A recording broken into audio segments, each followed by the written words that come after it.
If you grew up in the 70s and 80s, you already know Saturday mornings weren't just mornings, they were sacred.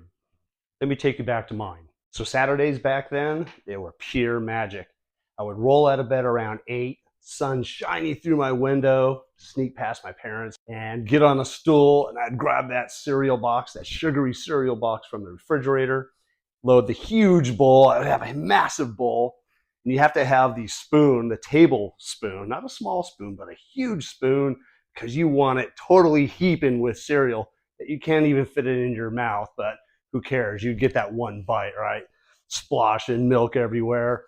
But you sit down on the floor, try to find cartoons, and we had a console TV, which I think most people had back then. It looked like a piece of furniture, but we didn't have cable. You had rabbit ears, and you had to try to search for those channels, right?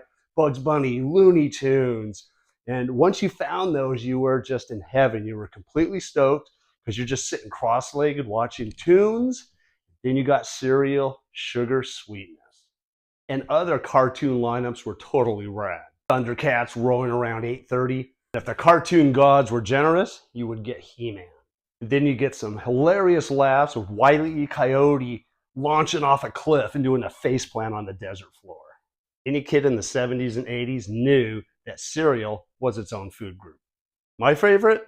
Froot Loops. But I'd eat anything with a prize inside. One time I begged my mom at the grocery store to get Frosted Flakes. Not that I liked Frosted Flakes. They were good, but they weren't my favorite. But they had tattoos inside.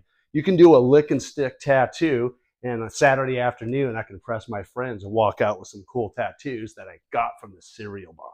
You see, back then, Saturday mornings were the only time where cartoons ruled the airwaves.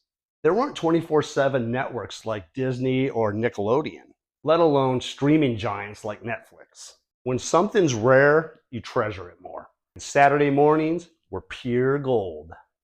But beyond the cartoons and the cereals, Saturday mornings meant you didn't have to do anything. No homework, no phones buzzing, just me and my bowl of cereal. And especially Saturdays had zero expectations, and that's what made them perfect. In later years, my Saturdays became sports, soccer games specifically, but I would have some rained out days, and I would go back to enjoying those Saturday mornings and relishing them, where I can just load up on sugary cereal and sit and watch and relax and enjoy cartoons.